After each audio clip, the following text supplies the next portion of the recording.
Hi friends, আমার চ্যানেলে আপনাদের স্বাগতম। আজ আমি একটা নতুন আইটেম বানাবো। বেগুন আর ডিম দিয়ে বেগুন সুন্দরী বানাবো। দেখুন, প্রথমেই আমি গ্যাসটাকে জ্বালিয়ে একটা কড়াই বসিয়ে দিলাম। যতক্ষণ কড়াইটা গরম হচ্ছে ততক্ষণ আমি বেগুনটাকে কেটে নেব। বাই দ্য ওয়ে, আমি বিতান, আপনারা দেখছেন রান্নার রূপকথা। দেখুন, আমি ছোট ছোট 5টা বেগুন নিয়ে নিয়েছি। এবার যে সবজিটা বানাবো সেই অনুসার আমি বেগুনটাকে 4 ভাগে ভাগ করে লম্বা লম্বা করে কেটে নেব। আর আমি এটা বোটা শুদ্ধই কাটবো। আপনারা কেউ বোটা ফেলবেন না, বেগুনের বোটা বেগুনের থেকেও বেশি সুস্বাদু হয়। এইভাবে দেখুন, আমি বেগুনগুলোকে লম্বা করে কাটবো এবং একটা বাটিতে জল নিয়ে তার মধ্যে হলুদ দিয়ে আমি বেগুনগুলোকে কেটে রাখবো। এইভাবে কি হয়, বেগুনগুলো কালো হয় না। আর এদিকে দেখুন, কড়াইটা গরম হয়ে গেছে। এর ভিতরে কিছুটা তেল দিয়ে আমি 3টে টমেটো কেটে নিয়েছি আর একটা পেঁয়াজ কেটে নিয়েছি। এটাকে আমি ভেজে নেব। এটা তেলের উপরে দেওয়ার আগে আমি একটু হলুদ গুঁড়ো দিয়ে নিলাম। এটা একটা টিপস। হলুদ গুঁড়ো তেলের উপরে দিলে, সবজি দিলে তেলের উপরে তেলটা ছিটায় কম। আপনারা এই টিপসটা ব্যবহার করতে পারেন। আর এদিকে দেখুন, আমার বেগুনটা কাটা হয়ে গেছে আর টমেটো আর পেঁয়াজটাকে ভালো করে ভেজে আমি রেখে দিয়েছি ঠান্ডা হওয়ার জন্য। আর যতক্ষণ কড়াইটা গরম হচ্ছে আমি এই বেগুনগুলোকে একটু লবণ আর হলুদ গুঁড়ো দিয়ে বেগুনগুলোকে মাখিয়ে নেব, যেমন মাছে হলুদ গুঁড়ো আর লবণ দিয়ে মাখানো হয়। সেইভাবে মাখিয়ে নিয়ে আমি বেগুনটাকে ভালো করে ভেজে নেব। বেগুনটা ভাজার জন্য দেখুন, আমি কিছুটা সাদা তেল দিলাম কড়াইতে। আর তেলটা গরম হওয়ার পরে আমি একটা একটা করে বেগুনগুলোকে আমি দিয়ে এটাকে এপিট ওপিট করে নাড়িয়ে আমি ভেজে নেব। খুব একটা ভাজবো না, বেগুন হালকা ভাজলেই নরম হয়ে যায়। সেইভাবে আমি এপিট ওপিট করে একটু ভেজে নেব। এর সাথে সাথে আমি একটা আলুও কেটে নিয়েছি, সেটাকেও ভেজে নেব। দেখুন, কিছুটা যে বেগুন দিয়েছিলাম সেটা আমার ভাজা হয়ে গেছে। এটাকে তুলে নিয়ে এবার যে বাদবাকি বেগুনটা সেটাও আমি ভেজে নেব। বন্ধুরা, আপনারা এইভাবে একবার বেগুন সুন্দরী বানান, ভীষণই টেস্টি হয়। ডিম দিয়ে আজ আমি বেগুন বানাবো। আর এই বেগুনটা যতক্ষণ ভাজা হচ্ছে আমি 5টা-6টা কাঁচা পাকা লঙ্কা নিয়েছি এবং 1 ইঞ্চি আদা নিয়েছি আর 15-16টা রসুন নিয়েছি, সেটাকে পেস্ট বানিয়ে নেব। আর এদিকে আলুটা ভাজার পরে তেল কিছুটা বেঁচে আছে, আমি ওর মধ্যে একটু হলুদ আর একটু লবণ দিয়ে আমি 6টা ডিমকে সিদ্ধ করে হাফ ফালি করে কেটে নিয়েছি। সেই ডিমটাকে আমি একটু ফ্রাই করে নেব। ডিমটাকে ফ্রাই করে নিলে ডিমের স্বাদ অনেকটা বেড়ে যায়। আমি এইভাবে দেখুন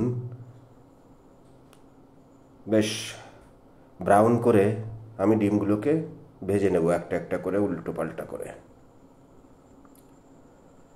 আপনারা এইভাবে বেগুন সুন্দরী বানান, খেতে খুবই দুর্দান্ত হয়।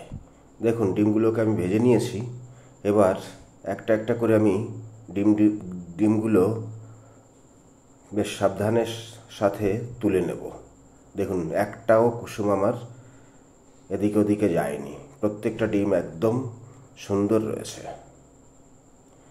বন্ধুরা, আমার চ্যানেলটি ভালো লাগলে অবশ্যই সাবস্ক্রাইব করবেন আর আমার ভিডিওটি ভালো লাগলে লাইক এবং শেয়ার করবেন।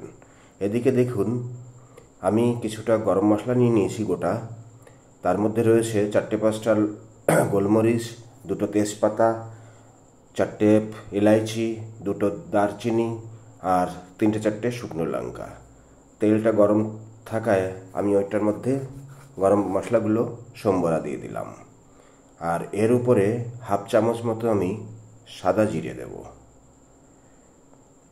এবার একটা পেঁয়াজ আমি কুচি কুচি করে কেটে নিয়েছিলাম, সেই পেঁয়াজটা তেলের মধ্যে ছেড়ে দিয়ে এবার পেঁয়াজটাকে আমি একটু ফ্রাই করে নেব কাঁচা গন্ধটা দূর হওয়ার জন্য। দেখুন, পেঁয়াজটা ফ্রাই হয়ে গেছে। এই পর্যায়ে আমি যে পেস্টটা বানিয়ে নিয়েছিলাম কাঁচা লঙ্কা, আদা, রসুনের, সেই পেস্টটা দিয়ে 3-4 মিনিট আমি একটু ভালো করে ফ্রাই করে এর কাঁচা গন্ধটাকে দূর করব। এবার এই মশলাটা পেকে গেলে আমি এর মধ্যে কিছু গুঁড়ো মশলা ইউজ করছি। প্রথমত স্বাদ অনুসারে লবণ দিলাম, তারপরে 1 চামচ হলুদ গুঁড়ো, 1 চামচ কাশ্মীরি লঙ্কার গুঁড়ো, আর 1 চামচ ধনিয়া পাউডার, আর এরপরে দেব 1 চামচ জিরে পাউডার। এবার এর মধ্যে হালকা একটু জল দিয়ে আমি এটাকে বেশ ভালো করে কষিয়ে নেব। জলটা এই জন্যই দেব যাতে মশলাটা পুড়ে না যায়। হালকা একটু জল দিয়ে নাড়িয়ে চাড়িয়ে এবার এর মধ্যে আমি 1 চামচ মতো এভারেস্টের চিকেন মশলা দেব। এবার এই মশলাটাকে আমি ভালো করে কষিয়ে নেব। 3-4 মিনিট ধরে আমি মশলাটাকে কষিয়ে নিয়েছি। আর ততক্ষণে আমি দেখুন যে পেঁয়াজ আর টমেটো ভেজে রেখেছিলাম সেটাকে আমি পেস্টও বানিয়ে নিয়েছি। এবার মশলা থেকে তেল ছেড়ে দিয়েছে, এর উপরে আমি সেই পেস্টটাকে দিয়ে দিলাম। পেস্টটাকে দিয়ে বেশ ভালো করে নাড়িয়ে চাড়িয়ে আমি আর একটু 2-3 মিনিট একে কষিয়ে নেব একসঙ্গে। এবার দেখুন আমি যে আলুটা ফ্রাই করে রেখেছিলাম সেই আলুটা আমি এর মধ্যে দিয়ে আর একটু নাড়িয়ে চাড়িয়ে মিলিয়ে নিয়ে এবার মিক্সচারটা ধুয়ে আমি একটু জল দিয়ে দিলাম। আর একটু জল লাগবে, এবার আমি এর মধ্যে আর একটু জল দিয়ে নাড়িয়ে চাড়িয়ে এর জাল আসতে দেরি করব। দেখুন 7-8 মিনিট পরে ঝোলে ভালো জাল এসে গেছে। এই পর্যায়ে আমি আলুটাকে চেক করে দেখেছি, আলুটা প্রায় সিদ্ধ হয়ে গেছে। এই পরিপ্রেক্ষিতে আমি বেগুনটাকে দিয়ে আরও 2-3 মিনিট জাল দিয়ে আর লাস্টে আমি যে ডিম ভেজেছিলাম সেই ডিমগুলোকে আমি দিয়ে দিলাম। ডিম দেওয়ার পরে বেশি আমি নাড়াবো না, আর এটা বেশি টাইমও লাগবে না, তার কারণ ফ্রাই করা ডিম হয়েই যায়। আমি ঝোলটাকে একটু শুকিয়ে নিয়ে নামানোর আগে দেখুন বেশ পরিমাণে আমি ধনেপাতা কুচি করে কেটে আমি ছড়িয়ে দিয়েছি। ধনেপাতাটা বেগুনের সবজির প্রাণ, ধনেপাতাটা অবশ্যই দেবেন বন্ধুরা। দেখুন সবজিটাকে আমি একটা প্লেটে তুলে নিয়েছি, কি দারুণ দেখতে হয়েছে দেখুন। এই নিয়মে একবার আপনারা বানান, ভীষণই টেস্টি হয়। এবার এই সবজিটার উপরে আমি আরও কিছুটা পরিমাণে ধনেপাতা কেটে উপর দিয়ে গার্নিশ করে দেব।